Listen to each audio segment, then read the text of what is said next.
on est parti de 1,04 et on est allé jusqu'à du 1,08. Et au moment où on parle, on est à 1,0880 à peu près. Il est temps de retrouver Benoît Fernandez-Rioux pour le Flash Forex. Bonjour Benoît. Bonjour Roselyne. Vous êtes consultant spécialiste du Forex et auteur de Marché en aparté. On va d'abord évoquer l'euro-dollar, la paire qui a assez peu progressé la semaine dernière. Oui, elle a assez peu progressé la semaine dernière, mais en fait, après une formidable extension depuis le début du mois de mars. Donc c'est une sorte de zone désormais de consolidation après une formidable extension. On est parti de 1,04 et on est allé jusqu'à du 1,08. Et au moment où on parle, on est à 1,0880 à peu près, après avoir touché les 1,0950 quasiment en point haut, qui d'ailleurs était le point haut de novembre dernier, de fin de l'année dernière du coup.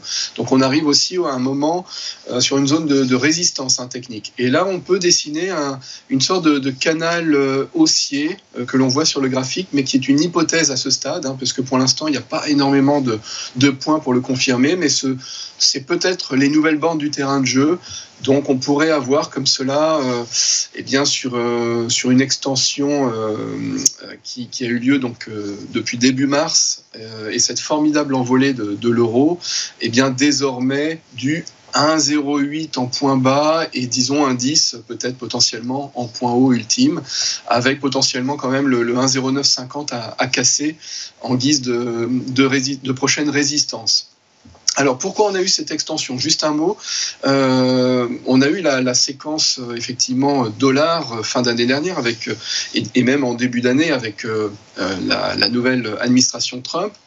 Donc, les investisseurs se sont massivement positionnés sur la zone dollar. Et avec ce qu'il se passe désormais en Ukraine, et puis les pourparlers en guise potentiellement de retrait de la protection américaine sur la zone Europe, les Européens se sont réveillés d'ailleurs début mars pour indiquer des plans massifs en fait de soutien au secteur de la défense européenne. Et donc ça a bénéficié à la zone euro, puisque des investisseurs, notamment internationaux, se sont dotés d'euros pour investir sur notre place européenne. Et c'est pour ça que les flux, finalement, se sont totalement inversés entre ce qui s'est passé précédemment et depuis, dès lors, ce qu'il se passe depuis début mars. Donc voilà pourquoi on a eu cette extension.